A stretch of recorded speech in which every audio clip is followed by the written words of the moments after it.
I would like to start off this video with a little reading. This is from Civilization Phase III. This is the last actual spoken word track on disc 2, the last spoken word track of the album. It is titled, That Would Be the End of That. Spider, we can get our strength up by making some music. John, that's right. Monica, yeah, John. But the thing is, you know what? Spider, what? John, we don't even understand our own music. Spider, it doesn't matter whether we understand it. At least it'll give us strength. John, I know, but maybe we could get into it more if we understood it. Spider, we'd get more strength from it if we understood it. John, yeah. Spider, no, I don't think so because, see, I think our strength comes from our uncertainty. If we understand it, we'd be bored with it, and then we couldn't gather any strength from it. John, like if we knew about our music, one of us might talk, and then that would be the end of that. That is how I feel about Civilization Phase III.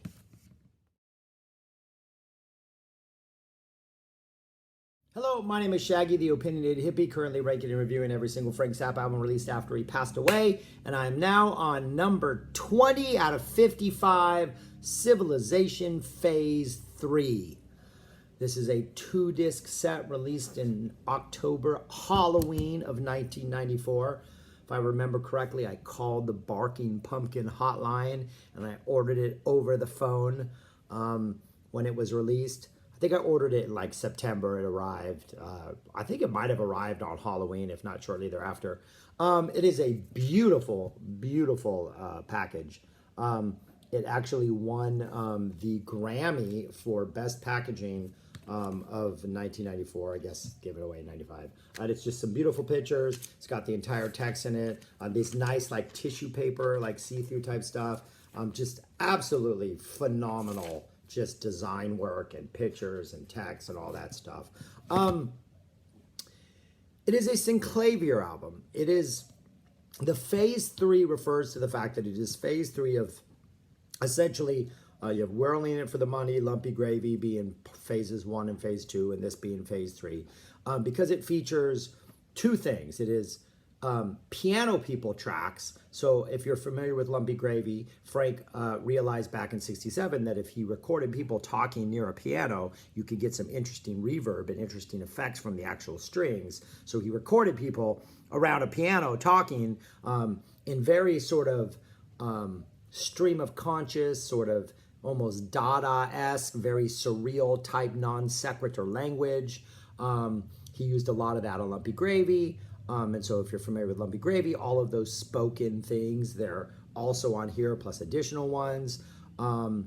Plus, then in 1991, because digital technology had made it so that he could do that again and digitize the air so that there wasn't a huge discrepancy in like the 67 and the 91 recordings. He then brought in additional people. Moon, I think, was one of them. Moon Unit Zappa, Dweezil Zappa, and Michael Rappaport, of all people, the actor, plus some various other people. He recorded additional dialogue in 91. He uses all of those dialogue things, plus he has Synclavier pieces. And so what you essentially get is you get dialogue, a Synclavier piece, dialogue, a Synclavier piece. And a lot of the time, the last line of the dialogue will be the title of the next piece. And, you know, someone will say like something, I used to live in a drum. And then the next piece is like with drums. And then we go off into the track, I used to live in a drum. I feel like this is by far going to be the sort of the review that I have the least amount to say, or that I talk the most and say the least amount. Because as reading to that, those last words on this album, like, do we even understand our music? I feel like I don't understand Synclavier music.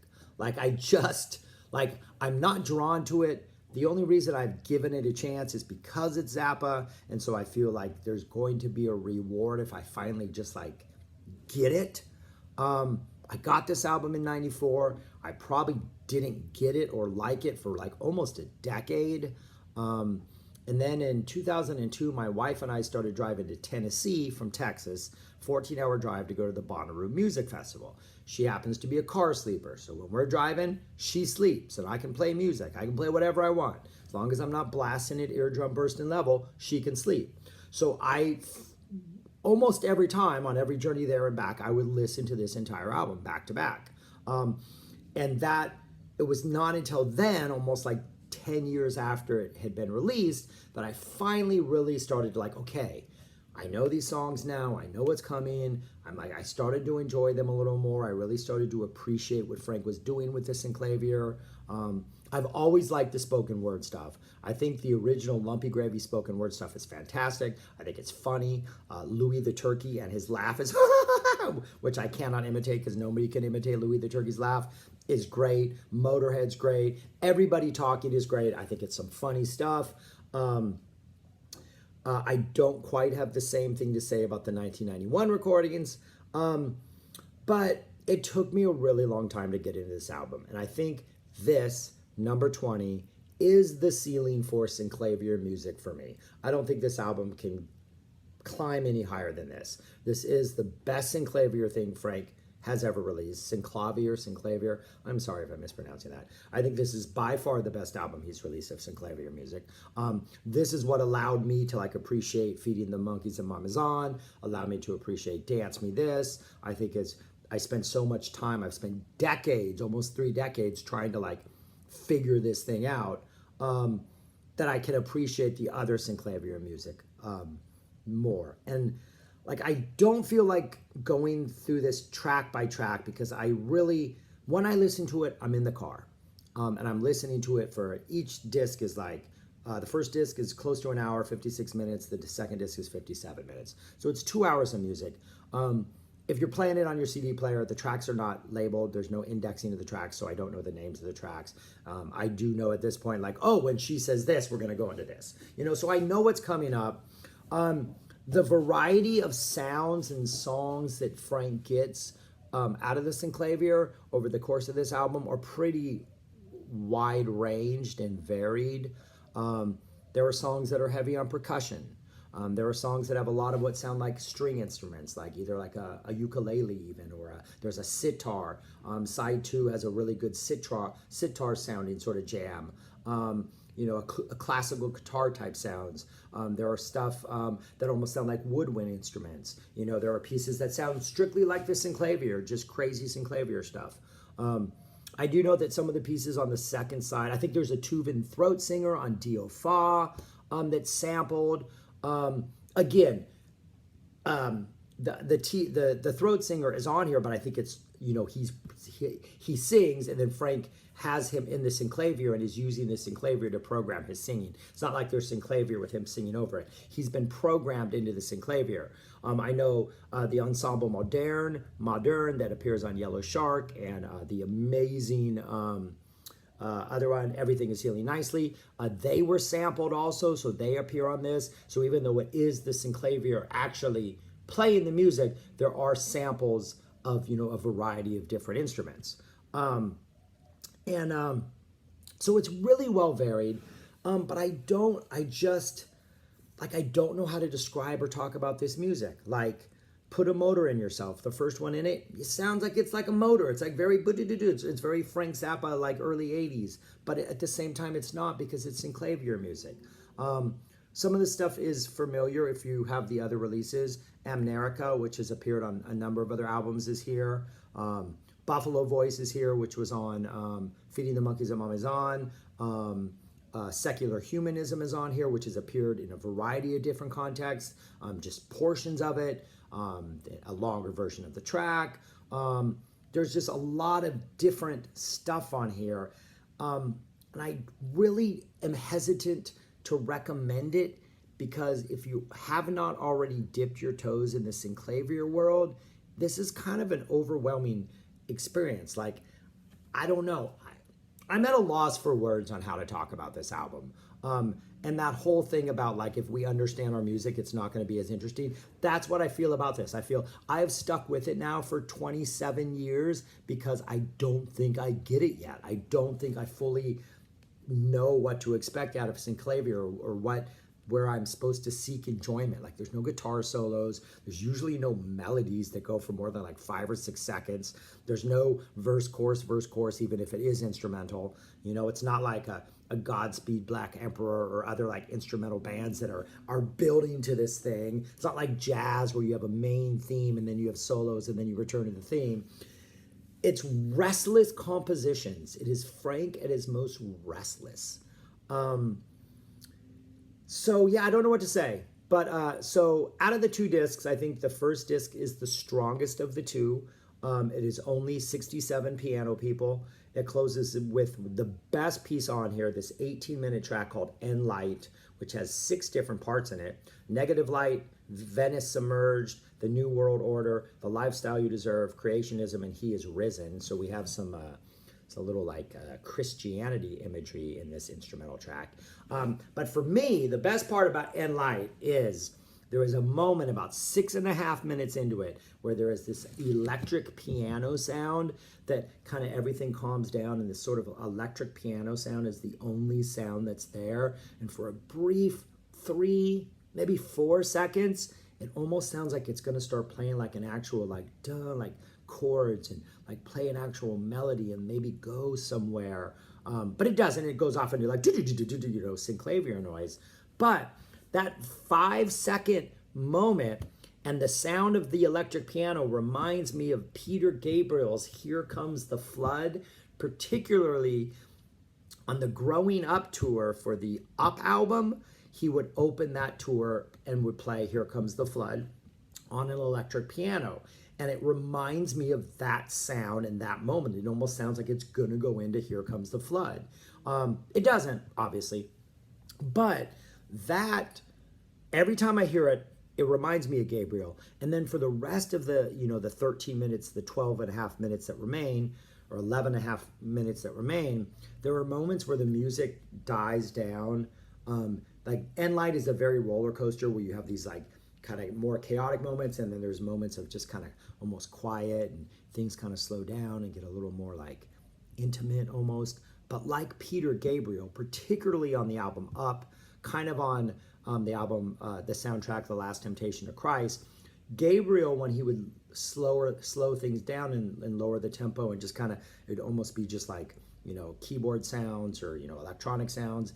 It was a very uneasy quiet. Like it was not like, oh, we get to relax. It was like, oh, this just something not good is gonna happen right now. Like on Darkness or like My Head sounds like that. Just you know something not good is going to come its way. And that's the way this feels, End Light. And so it feels a lot like Gabriel. And I'm not making connections like either one was influenced by the other. I just think there's a similarity of what they're trying to achieve. But then the really weird thing is right about I think it's like the 15.5 minute mark when there's about 2.5 minutes left, there is this phrase in this keyboard synthesized sound that sounds really like the Musical Box or Fountain of Salamakis or like a Tony Banks keyboard like riff from the early 70s. So like there's this whole Peter Gabriel Genesis vibe that runs throughout End Light in these really subtle ways that I really, really like. And that just maybe me, I'm a hardcore Genesis Peter Gabriel fan, so maybe I'm just, making connections that are not there. But either way, that's what it sounds like to me. So I really enjoy End Light. It's this really solid 18-minute journey. And then the second disc also ends with 2 pretty long songs, Dio Fa, which has the sampling of the Tuvan throat singers, and then it also has Beat the Reaper, which has like rain. It's a 15-minute song that has like a rain, sort of very atmospheric kind of rain just falling throughout the entire thing. It feels very just like, it's not relaxing, but it's soothing, but also kind of like uncomfortably soothing. But anyways, like, I don't know what to say about this album other than it took me like 10 years to get into it. I still don't have it figured out. I think I could easily make another entire video on just this is the other thing I wanted to complain about, is the second disc introduces the people from 1991. And they intrude upon the piano people. And they are like, this is our place, this is our piano, what are you doing here? It is a very intrusive, like, showing up of these voices. And the thing that I do not like about them at all, that kind of ruins it for me, is they make very specific contemporary references. They mention Yo MTV Raps. They mention CNN. They mention, they mention some hip hop group or rap group from the early '90s. They very much make it an early 91 experience, where the 1967 voices kind of are timeless. Like, they're not referencing anything other than the fact that they live in a piano and they don't know what's going on. They're talking about pigs and ponies, and they talk about nationalism, and there's a definite fascist theme. They talk about the big note and how everything's part of the big note, and there's all these threads that tie together with all these Zappa ideas, but they're not grounded in 1967. They're grounded in living inside a piano. The 91 voices ruin that. They make contemporary references that you might, if CNN is still around, Yo MTV Raps is not still around. And so it just, I don't know. I don't like the new voices. I don't think they work. They don't quite have the same, they're trying too hard to be like the 67 group, and that 67 group of voices are just like magical. There's a point where Frank says, hey, why don't you talk about this now? And then the guy on the piano is like, hey, does anybody else hear that voice that keeps telling us what to do? And then they riff on that. But it's not forced. It's natural. It's spontaneous. The 91 stuff does not work. That would be my only complaint about the second disc, is that. But other than that, I don't know what to say about this. I feel like I'm rambling. I know this album has popped up in people's guesses as being in my top 5. If you put it there because you think it should be in my top 5, tell me why. Tell me what I'm missing. Tell me what it is that I should be getting, because I think I don't understand it, and I think there's more here that I want to grasp. I haven't given up on it. I still go to shows in Austin all the time. It's like a 70-minute drive from here. I will pop this in and usually listen to one side on the way up there, one side on the way back. I keep giving it a shot. I like it. I enjoy it. I really love it at this point in time. It is at number 20 amongst a list of really, really strong material. But I feel like there's more, and I just don't know if I will ever like it because it's Synclavier music, and maybe just the artificiality of the whole thing is preventing me from ever liking it more than this. Also, I'm going to throw this out there. If you are a fan of this album and you have theories or want to discuss what the album is about, if there is an overriding theme or an overriding story, or the piano people have an overriding purpose other than these sort of casual references to fascism and following a leader and blindly doing certain things, and there's a lot of threads that you can pick up and run with, let me know in the comments, because I would love to host a panel discussion at some point and just talk about this album, because I think there's a lot here to unpack that I haven't either wanted to unpack or given it the time to unpack or don't have the interest in unpacking, but I'm looking to do that now because I've listened to it a lot lately. Just to confirm that it is at number 20. I was hoping it would rise to 15, so I never actually had to make this video, or I can put it off as long as possible. Haven't got there yet. It's only at number 20. I just cannot justify it being any higher than this. But it is a beautiful, beautiful friggin' package, man. It is just gorgeous, and it is a great headphone album. It is, if you're into listening to music on headphones and chilling out and losing yourself, it is a good headphone album. So anyways, that's it. I'm just rambling on this one. I apologize for wasting your time. I don't know if I can recommend this album. If you like Synclavier music and you've checked out the single disc things, if you've checked out Dance Me This and you like that, or if you like Feeding the Monkeys at Maison, or even if you like Jazz from Hell or that stuff, this is his best Synclavier album. But that doesn't mean I can recommend it, because it is Synclavier music and I still feel weird about it. So I'm just rambling by now. That's all, you guys. Peace. Thanks for watching. Subscribe. Don't unsubscribe after this. No other videos are going to be this bad, I promise you. All right, that's it. Take care. Bye.